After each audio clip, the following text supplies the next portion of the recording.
Walter. I'll come to the bread later. But a note to self, never follow Daniel Sloss on a speaker platform. So I was lucky enough last year to acquire a new sister-in-law. And she's called Alice. And she's entirely delightful, is Alice. And she's not quite as delightful as her sister, but I think Alice will forgive me for saying that. Now, I mention this to you because it was about this time last year that I was due to meet Alice for the first time. And you know how it's been this week, it's kind of lovely, warm days, but then you get a bit ambushed by that chilly bite of those autumn evenings, and it was like that. And I was arriving at Richmond Station, a little bit underdressed because of the cold snap, and a little bit late as well, a couple of minutes late. And so I was racing through the station, and just got outside the station, there was this typically dishevelled beggar that was just sitting down by the wall with a coat over his lap. And I confess that I'm not one of the best for giving money to beggars, but there was something about the unusual circumstances and the cold snap, and I just kind of reached into my pocket, took out a coin, a pound, and dropped it into his lap as I was going past. And suddenly, as I'm walking past, there's this big "Hey!" from behind. As I look round, and it's the beggar, and he's pointing his eyes at me like fire. And he shouts out, "I'm no beggar, I'm just sat here waiting for my brother." It's one of those moments. They probably don't happen to you because you're more observant and together, but they happen to me all the time. So here we are, I'm in this room. It's a bare room, it's a dishevelled, abandoned, decaying room. I'm stood there with a good friend of mine called Gary Blackburn, who's an inspiring and ingenious and talented designer. This room is part of a much bigger building in the centre of Oxford. It used to be the Central Post Office and Telephone Exchange in Oxford, and it's a prime piece of real estate in the middle of the city. Only Oxford could leave a place as valuable as this abandoned in genteel decay for over 30 years. But a group of visionaries have taken hold of this building, and they've decided to turn it into the world's first story museum, and it will open in 2014. And as part of their awareness raising programme, they have invited 40 of us, 20 writers and 20 visual artists, to take a room each and to create an art installation in there on the very loose theme of stories. Thank you for the terrifying open brief. And I should say that part of the kind of old telephone exchange is marvellous. It's kind of, you know, your mental picture of Bletchley Park, you know, brown paint, Bakelite fittings, chaps with pipes working out Enigma machines, that kind of thing. Not the bit that Gary and I have been given. It's part of the 60s, you know, glass divide monstrosity that they just created for sort of sorting offices and the like. Now, I should say that the writers amongst us belong to 26, as Walter was introducing just then. And it's a not-for-profit organisation of people that write for a living for businesses. And so we'll come back to that in a minute. But Gary and I, we're sat in this room trying to be inspired. We at least are lucky to have a walk-in vault at the end of our room, which gives us a bit of ammunition, a bit of food for thought. We're pinging ideas back, things like, you know, plug-in telephone exchanges that used to have in the old communication style, crossed wires, lost letters, safes, safekeeping, and then suddenly my story of the non-beggar just jumped into my head from nowhere. And a couple of minutes later, the germ of our idea is sat there in the space between us. It's not my idea, not Gary's idea, it's our collaborative idea. And we have a title. It's this, Your Secret Safe With Me. This is a couple of months later on as we've started to work up the idea. And it involved collecting a lot more stories of that really embarrassing type that I've just shared with you. And we got loads. We got stories, for instance, of business meetings that were, or a business meeting that was ruined by a malfunctioning pair of French knickers. Or indeed my stepmother's story about inadvertently fondling the testicles of a store assistant. Well, her secret wasn't safe with me, was it? So anyway, what you did as a visitor is you'd go into this front room and you'd see that board of keys up there, and you would go up, and if you'd look at the teaser sentence, so there's one here: it's never wise to have your mother-in-law present at the conception of her granddaughter. Terrifically good advice, not followed by the individual in this story. So if you're intrigued by that, you then go into the now jet black painted room, find a safety deposit box, open the box and read the rest of the story. Now, as an afterthought, we put a posting box and a writing desk into the front room, frankly as a prop. But at the end of 3 weeks, over 100 people had added their own secret dark story of shame into that posting box. 100 people, many of them far more worrying than the stories that we'd managed to collect. So what's going on here? I think it's that shudder of recognition. It's that, that human moment of, that could easily have been me. It's that kind of way of connecting that only stories are uniquely good at doing. Christina Baldwin talks about the shortest distance between two people is a story. Really good. It was E.M. Forster that wrote Only Connect. This is a quote that is now very, very familiar in everyday life. It's actually part of a longer quote. It goes like this: only connect the prose and the passion, and both will be exalted. So it's the story and the human emotion which is the source of the connection. In fact, I've slightly shortchanged you, because the entire quote is this: only connect the prose and the passion, and both will be exalted, and human love will be seen at its highest. Live in fragments no longer. That's a really big statement. It's around the power of stories to complete us in some sense, to make us more holistic. Live in fragments no longer. Now, I'm delighted to say that in 26, we do more offbeat projects like the one in the Story Museum.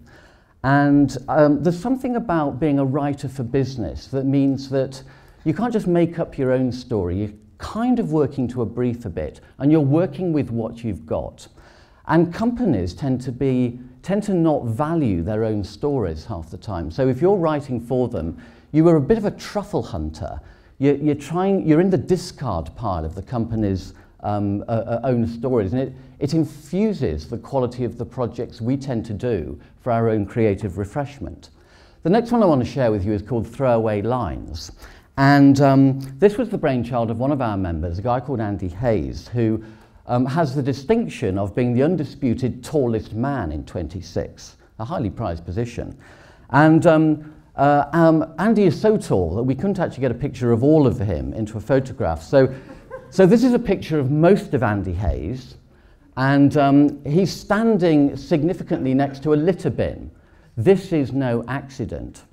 If Andy were here himself, instead of being a little bit too shy to show his face, he'd admit to being a little bit OCD.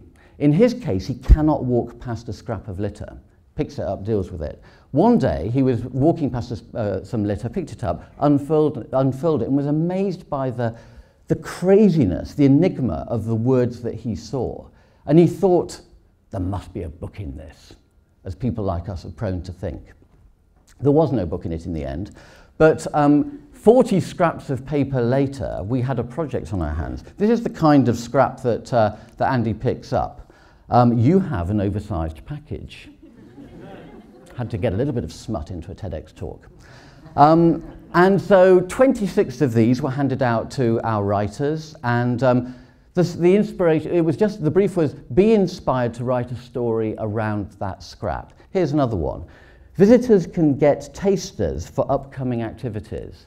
And this inspired a writer called Linda Cracknell to write an absolutely charming story, a very sensory story about tasting food behind closed doors. And these stories have now all been collected onto a website called Throwaway Lines, and there's the beginning of Linda's story. Not only that, it's now about to be turned into an exhibition where every scrap and its story has had its own custom-made frame, rather like this one. So, what have we got here? From scrap in the street to story to website to exhibition. It's the magnifying power of stories to amplify something that was discarded. George Bernard Shaw wrote this. A lot of you will know this quote too. Some men see things as they are and ask, why. Others dream things that never were and ask, why not? Now, there's a dignity in the why question. It gives us analysis, it gives us science, it gives us progress. It's not to be sniffed at. But there's something tremendous in the why not question, and I think that's what Andy did with his throwaway lines idea. The why not question is the mother of the imagination, and it gives us mystery and magic. It gives us intrigue. And it's about this point, when I'm thinking about magic and mystery and intrigue, that I start to think about my day job. And there's precious little of it, because my job is really to help companies, and typically large companies, to have more authentic relationships with, and more vivid relationships with their customers. And it's a hard job. And the reason why it's hard, I've come to decide, is because large companies are really bad at storytelling. They are very good at making money these days, but not very good at storytelling. Now, I'm not decrying making money. You know, we need to have successful companies that are employers and pay corporation tax and all the other things that a society needs. But great money making and great storytelling appear to be a little bit kind of like oil and water. Not impossible, but you don't very often see the two of them together. And so I think about, why is that? And I thought, by way of analogy, it's perhaps instructive to think about very, very super rich people. What do you get? You get fences, you get gates, you get big security systems, you get a lot of space around their house, you get separation from their fellow man. And when that happens, they have less interaction with other people and less exposure to stories. With the rest of us, it's not like that. We live cheek by jowl with our neighbours. We team around each other. We're on the tube all the time, or buses, or whatever it happens to be. And stories happen inevitably as a result. Large companies are a bit the same. They are busy communicating out and projecting out. What they don't do is reveal their stories. They often have fantastic stories. Go onto their websites and you will nearly always find their origin story. It's a story of vision, of insight, of dedication, of blind alleys, dumb luck, great ideas, good decisions, but it's a human tale of people working together in a common purpose. By way of digression, if you come to do a talk at one of these TEDx events, you get sent some speaker notes. And one of the things that's buried away towards the bottom of the notes, I think, if it's near the bottom, is something along these lines. It says, be prepared to admit mistakes, you know, be vulnerable, don't have to boast all the time, just kind of be yourself, essentially. And I don't know quite why they've put that in there. But my hunch is that TEDx have worked out that for the speaker and the audience to connect, there's that kind of vulnerability in admitting mistakes or revealing weakness, because if you get over that bump, that risk of rejection, a stronger bond is made. And this is the thing that large companies struggle to do. It's what happens in stories because there's a revelation, a sharing. But they struggle with that. Small companies don't seem to have that problem. Our loaf of bread. On the day that I agreed to come and do this talk, I was walking with a colleague up to, our company is based in Islington, and there's a company, a small baker there called the Euphorium Bakery. And I think they've got more than a couple of, I think they've got 3 or 4 branches, I don't fully know. I just know that I'm aware of 2 of them. But anyway, they're tiny, they are no Greggs.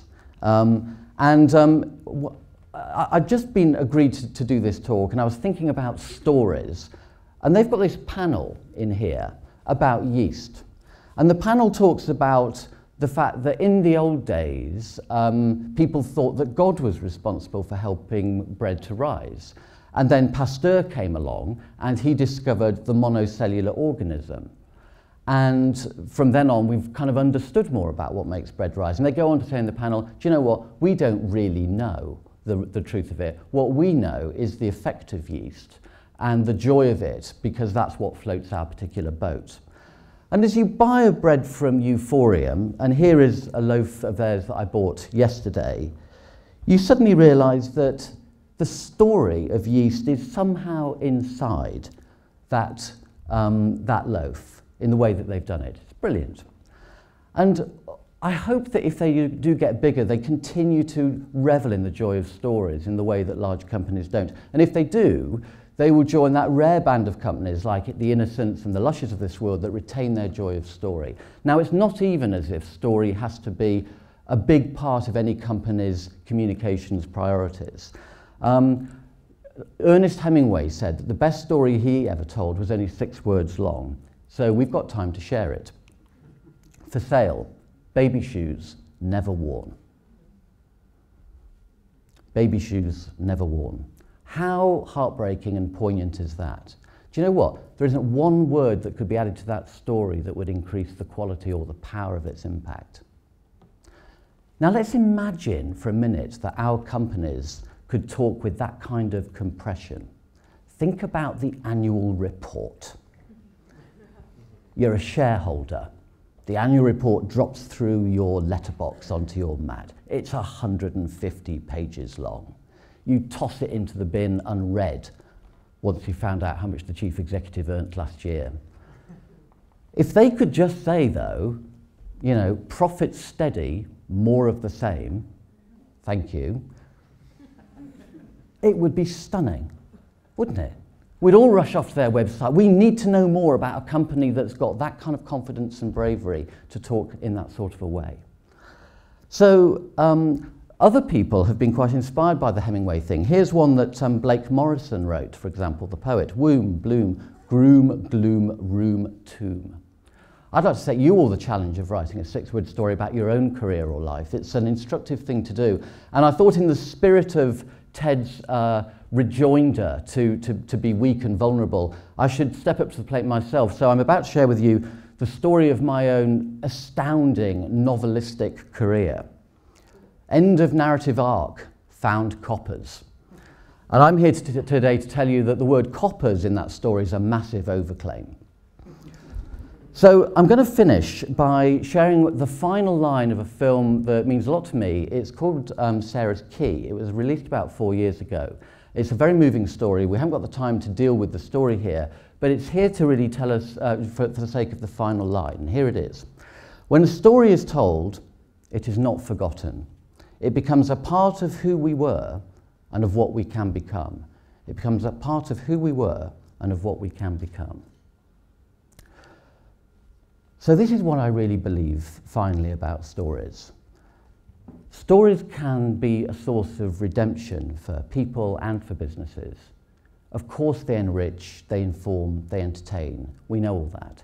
But more than that, they can form a connection between people. In a very tiny way, the story I told you about the non-beggar has become a part of you. And if you tell me your stories, as I hope you will, then that will be true in reverse. How magical is that? Thank you.